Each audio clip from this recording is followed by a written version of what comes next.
Shalom, selamat datang dalam ibadah yang diberkati Tuhan. Saya percaya jemaat Tuhan dalam keadaan baik dan selalu dalam lindungan Tuhan. Selamat bergabung bersama kami di PD Ebenezer. Untuk saudara yang baru pertama kali atau kedua kali datang, saya berharap iman saudara dapat bertumbuh, berbuah, dan dapat melayani tempat ini. Ada beberapa hal yang perlu kita simak untuk kegiatan gereja di PD Ebenezer minggu depan. Berkat masih dalam format doa berantai dan saudara dapat melihatnya dalam mata jemaat. Doa pagi masih tetap dilaksanakan setiap hari Senin sampai Sabtu jam 5 sampai jam 6 pagi. Ibadah dilaksanakan dalam 3 session. Ibadah pertama pada pukul 6 pagi, ibadah kedua pada pukul 7 pagi, dan ibadah ketiga pada pukul 8 pagi. Di hari Jumat ada latihan musik untuk ibadah raya 1, dan di hari Sabtu ada latihan musik untuk ibadah raya 2 dan 3. Jangan lupa tetap ikuti protokol kesehatan seperti mencuci tangan, pakai masker, dan tetap jaga jarak. Selamat beribadah, Tuhan Yesus memberkati. Haleluya. Kami berterima kasih Tuhan, kami bersyukur mempunyai Allah seperti-Mu. Engkau Allah yang baik buat kami Tuhan. Terima kasih untuk setiap penyertaan-Mu. Terima kasih untuk kebaikan-Mu dalam kehidupan kami Bapa. Kami percaya Tuhan, kami adalah orang-orang yang lebih dari pemenang Tuhan. Kalau sebentar Tuhan, kami memulai Tuhan ibadah online saat ini Bapa. Engkau menjamah setiap kami, mengurapi setiap kami, anak-anak-Mu Tuhan, dimanapun mereka berada Bapa. Terima kasih Tuhan, terima kasih Yesus. Akan memulai Tuhan ibadah online kami di pagi ini di dalam nama Tuhan Yesus Kristus. Haleluya, amin. Shalom jemaat yang dikasihi Tuhan. Haleluya. Biarlah kekuatan, pemulihan, sukacita dari surga kita boleh bersama. Haleluya. Kita menyatakan dia raja di atas segala raja.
bersama-sama dengan kanan kiri kita. Katakan. Lebih dari pemenang. Kita lebih dari pemenang. Kita lebih dari pemenang. Lebih dari pemenang. Lebih dari pemenang. Kamu lebih dari pemenang. Kamu lebih dari pemenang. Lebih dari pemenang. Saya lebih dari pemenang. Lebih dari pemenang. Saya lebih dari pemenang. Lebih dari pemenang. Allah dilihat kita siapa dapat melawan. Kita lebih dari pemenang. Haleluya. Kita akan memastikan Yesus saja yang raja. Haleluya. Kita gerejanya. Kita lebih dari Haleluya. Haleluya. Kita akan memastikan Yesus saja yang raja. Haleluya. Kita gerejanya. Kita lebih dari pemenang. Kamu lebih dari pemenang. Saya lebih dari pemenang. Haleluya. Ku bebas, bebas, bebas karena pengampunannya. Ku bebas, bebas, bebas karena kuasanya.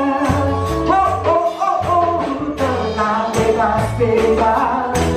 Tinggal di dalamku oleh kuasa darahnya. Aku bebas. Ayo yang di rumah katakan ku bebas. Ku bebas, bebas, bebas karena pengampunannya. Ku bebas, bebas, bebas karena kuasanya. Yeah, yeah, yeah, yeah. Bebas, bebas. Dan tinggal di dalamku oleh kuasa darahnya. Aku bebas. Ku bebas, bebas, bebas karena pengampunannya. Ku bebas, bebas, bebas karena kuasanya. Ku terbang, bebas, bebas.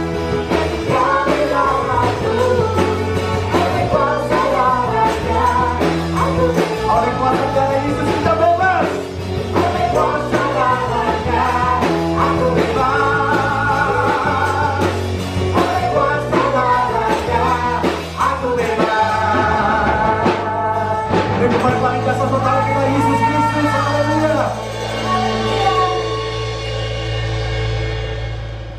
Kami mau memandang kemuliaan-Mu Tuhan, sebab Engkau yang layak kami tinggikan. Engkau yang bangkit, Engkau yang menang buat kami Tuhan. Haleluya. Ku pandang kemuliaan-Mu, Imam besar Maha Agung. Kaulah pemilik hidupku, Yesus Kristus Tuhan.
Yesus Kristus Tuhan,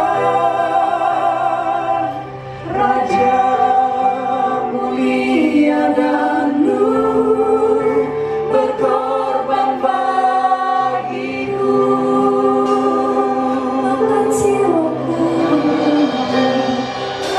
Maka jiwaku memuja, menyembah Sang Raja, Yesus Kristus Tuhan.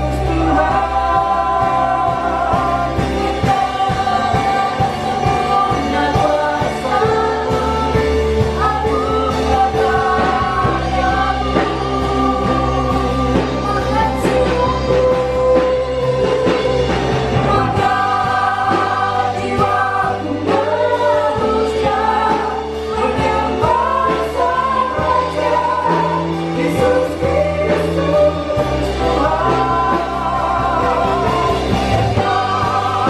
Sempurna kuasa-Mu, anugerah karya-Mu, sebut namanya Yesus Kristus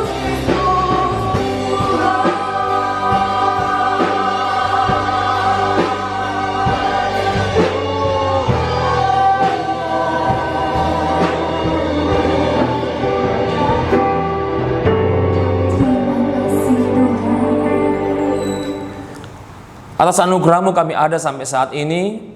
Dan sebelum kami mendengarkan firman Tuhan, kami juga berdoa untuk bangsa kami Indonesia, di mana Tuhan sudah memelihara sehingga usia yang ke-75 tahun. Hamba-Mu berdoa supaya yang terbaik masih akan datang bagi Indonesia.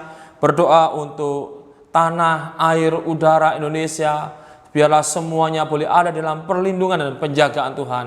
Masyarakat adil dan makmur yang menjadi cita-cita bangsa kami boleh terwujud Tuhan karena pertolongan Tuhan.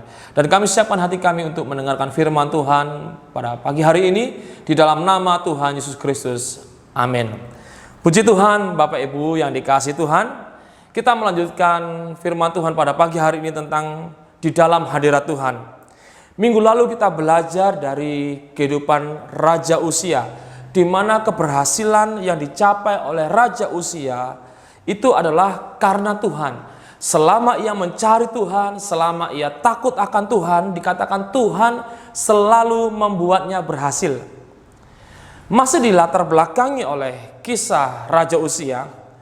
Ketika Raja Uzia ada di puncak popularitasnya, dia menjadi sombong. Dan Alkitab mencatat di dalam 2 Tawarikh 26 ayat 16, 21 sampai 22, kita membaca bersama-sama dari redaksi Bahasa Indonesia Sehari-hari. Setelah Raja Uzia kuat, ia menjadi sombong dan itu menyebabkan kehancurannya. Ia melanggar perintah Tuhan Allahnya karena memasuki rumah Tuhan untuk membakar dupa di atas mezbah dupa. Sampai Raja Uzia meninggal, penyakitnya itu tidak sembuh-sembuh. Ia diasingkan di sebuah rumah dan tidak diizinkan lagi memasuki rumah Tuhan. Ia dibebaskan dari tugas-tugasnya dan Yotam putranya memerintah rakyat sebagai wakilnya. Kisah lain mengenai pemerintahan Raja Uzia sudah dicatat oleh Nabi Yesaya anak Amos. Puji Tuhan, setelah menjadi raja yang kuat, Raja Uzia menjadi sombong dan itu menyebabkan kehancurannya. Jadi kehancuran Uzia yang sangat kuat itu tidak disebabkan oleh musuh-musuhnya, tidak disebabkan oleh kompetitornya, tetapi kehancuran pemerintahan Raja Uzia disebabkan oleh kesombongannya. Kenapa demikian? Saudara mesti ingat bahwa Tuhan menentang orang-orang yang congkak. Yakobus pasal 4 ayat yang ke-6. Tuhan melawan orang-orang yang sombong. Kesombongan secara otomatis membuat kita menjadi musuhnya Tuhan. Dan kita bisa lihat contohnya dalam kehidupan Raja Uzia. Ketika dia sangat diberkati, kuat, populer, dia menjadi sombong. Dan Tuhan melawannya, Tuhan menentangnya. Sehingga dia hancur, dia jatuh sakit, dan dikucilkan sampai hari kematiannya. Ketika Raja Uzia mati, ada masalah yang muncul, saudara. Kenapa? Ada bahaya, sebab musuh-musuh Yehuda mulai bangkit. Asyur mulai bangkit untuk menentang, untuk melawan Yehuda. Sementara pengganti Raja Uzia tidak memiliki kemampuan seperti Raja Uzia. Itu sebabnya di tengah kebingungan Nabi Yesaya pergi ke rumah Tuhan dan dia menyembah Tuhan dan dia mendapatkan sebuah penglihatan. Mari sama-sama kita membaca di dalam Yesaya pasal 6 ayat 1 sampai 8. Dalam tahun matinya Raja Uzia, aku melihat Tuhan duduk di atas tahta yang tinggi dan menjulang, dan ujung jubahnya memenuhi bait suci. Para serafim berdiri di sebelah atasnya, masing-masing mempunyai 6 sayap. 2 sayap dipakai untuk menutup muka mereka, 2 sayap dipakai untuk menutupi kaki mereka, dan 2 sayap dipakai untuk melayang-layang. Dan mereka berseru seorang kepada seorang yang katanya, Kudus, kudus, kuduslah Tuhan semesta alam, seluruh bumi penuh kemuliaannya. Maka bergoyanglah alas ambang pintu disebabkan suara orang yang berseru itu, dan rumah itu pun penuhlah dengan asap. Lalu kataku, celakalah aku binasa, sebab aku ini seorang yang najis bibir, dan aku tinggal di tengah-tengah bangsa yang najis bibir. Namun mataku telah melihat Sang Raja, yakni Tuhan semesta alam. Tetapi seorang dari para serafim itu terbang mendapatkan aku. Di tangannya ada bara dan diambilnya dengan sepit dari atas mezbah. Ia menyentuhkannya kepada mulutku serta berkata, lihat, ini telah menyentuh bibirmu, maka kesalahanmu telah dihapus dan dosamu telah diampuni. Lalu aku mendengar suara Tuhan berkata, siapa yang akan kuutus dan siapakah yang mau pergi untuk aku? Maka sahutku, ini aku, utuslah aku. Saudara, di dalam bait suci, Yesaya merasakan hadirat Tuhan yang kuat. Dan apa yang terjadi dalam kehidupan Yesaya ketika dia mengalami hadirat Tuhan yang kuat? Yang pertama, mari kita belajar bersama-sama bahwa Yesaya melihat bahwa Tuhan tetap ada di dalam hadiratnya. Tuhan tetap berada di tempatnya. Ketika masa keemasan Raja Uzia berakhir karena kesombongannya, maka ancaman mulai datang dari musuh-musuh Yehuda. Dalam keadaan seperti itu, Yesaya masuk dalam hadirat Tuhan dan dia mendapatkan sebuah penglihatan tentang Allah yang duduk di atas tahtanya. Hal pertama yang Tuhan lakukan ketika kita masuk dalam hadiratnya adalah Tuhan akan menyatakan keberadaannya. Tuhan akan menyatakan eksistensinya. Dia akan memberitahukan kepada kita bahwa dia sesungguhnya adalah Allah yang tetap ada dan bertahta. Dia tetap berkuasa dulu, sekarang, sampai selama-lamanya. Dia tetap mengendalikan segala sesuatu. Tidak ada yang tidak bisa dikendalikan oleh Tuhan. Dia tetap berkuasa. Dia tetap Allah yang tidak tertandingi, lebih dari apapun, dari siapapun, lebih kuat dari siapapun, dan tidak ada yang bisa menghalanginya.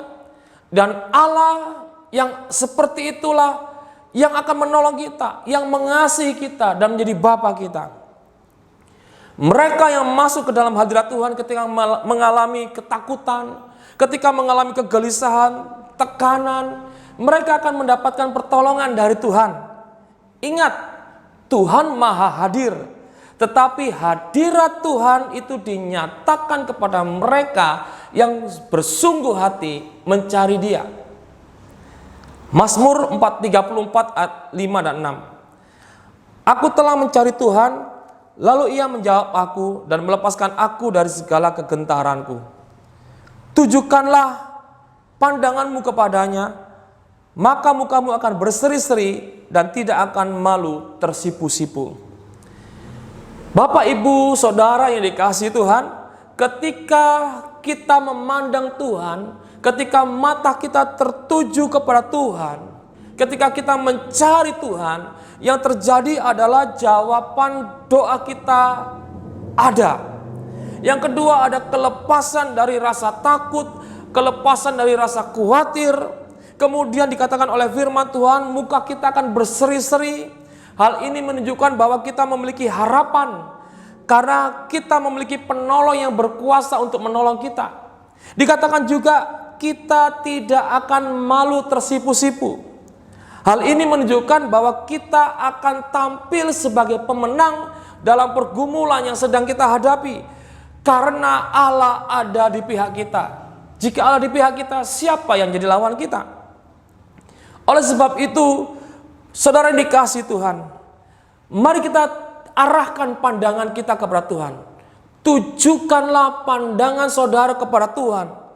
Jangan kepada masalah, jangan kepada situasi, jangan kepada orang yang mengecewakanmu, orang yang menyakitimu, tetapi arahkan pandanganmu kepada Tuhan dan engkau akan melihat jawaban doamu. Engkau akan terlepas dari rasa takutmu, mukamu akan berseri-seri, engkau tidak akan tersipu malu, tetapi engkau akan tampil sebagai pemenang dalam setiap masalah yang kau hadapi.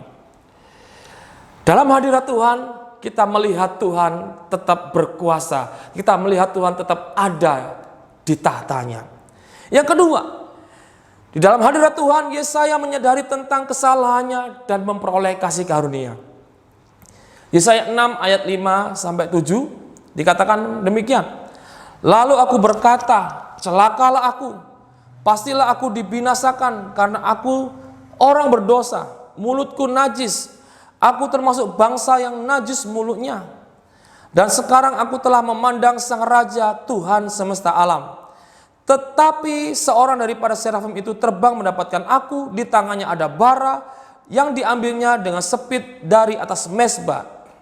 Ia menyentuhkannya kepada mulutku serta berkata, lihat, ini telah menyentuh bibirmu, maka kesalahanmu telah dihapus dan dosamu telah diampuni. Di dalam hadirat Tuhan, kita akan menyadari kesalahan kita. Kita akan menyadari dosa kita. Kenapa? Karena Tuhan itu kudus. Pernyataan ini dinyatakan oleh para serafim yang mengatakan kudus, kudus, kuduslah Tuhan. Ketika kita berada dalam kekudusan Tuhan, maka kebenaran kita yang selama ini kita banggakan itu seperti kain kotor. Yesaya 64 ayat 6 mengatakan demikian. Kebenaran kita akan menjadi seperti kain lara, kain gombal. Kenapa? Karena kekudusan yang sesungguhnya itu ada pada Tuhan. Dia Tuhan yang kudus, Dia Tuhan yang tidak bercacat, Tuhan yang benar.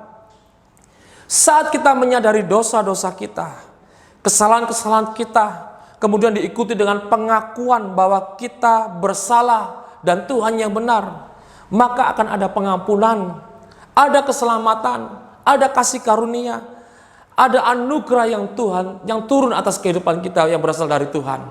Itu sebabnya Bapak Ibu yang dikasihi Tuhan, ya.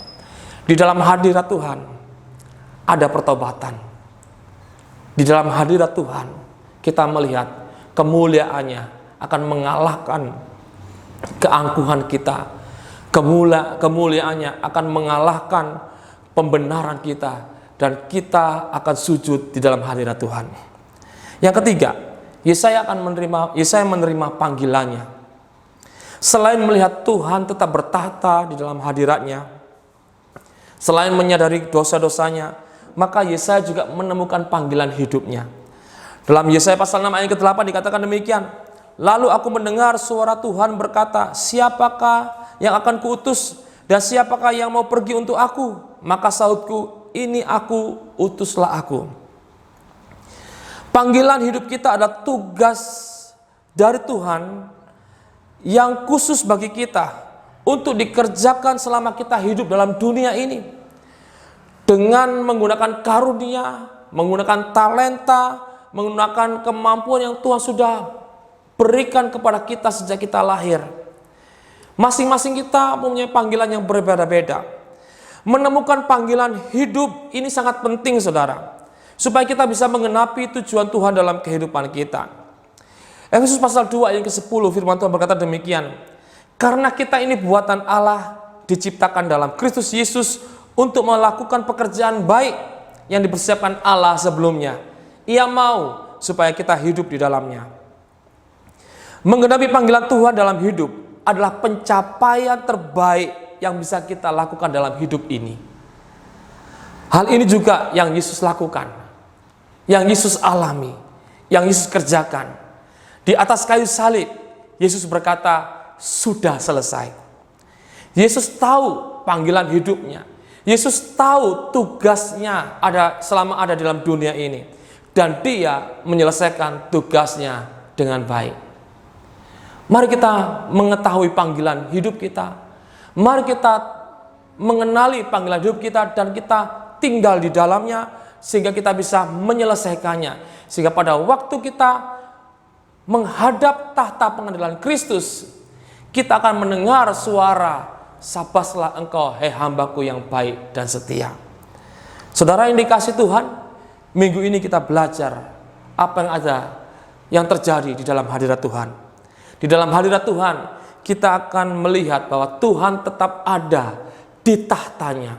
Tuhan tetap ada di singgasananya. Tuhan tetap berkuasa, tetap mengendalikan sesuatu. Kalau dia izinkan situasi buruk, itu bukan berarti dia tidak bisa mengendalikan situasi. Dia izinkan itu adalah untuk kebaikan saudara dan saya. Kita akan mengalami jamahan yang menghasilkan pertobatan ketika kita ada di dalam hadirat Tuhan. Tanpa hadirat Tuhan, mustahil ada pertobatan. Pertobatan terjadi ketika kita ada di dalam hadirat Tuhan. Dan di dalam hadirat Tuhan, kita akan menemukan panggilan hidup untuk menggenapi rencana Tuhan dalam kehidupan kita. Ingat, menggenapi panggilan Tuhan, menyelesaikan panggilan Tuhan adalah pencapaian terbaik yang bisa kita kerjakan di dalam hidup ini. Tuhan Yesus memberkati. Mari kita berdoa. Tuhan Yesus, hamba-Mu berdoa kepada jemaat yang ada yang mendengarkan firman Tuhan pada hari ini. Biarlah mereka boleh mencintai hadirat Tuhan, tetap tinggal di dalam hadirat Tuhan, selalu mencari hadirat Tuhan. Karena di dalam hadirat Tuhan, kami melihat Tuhan tetap ada di dalam tahtanya. Engkau tetap berkuasa, Engkau tetap berdaulat. Di dalam hadirat-Mu Tuhan, kami boleh melihat jamahan yang menghasilkan pertobatan.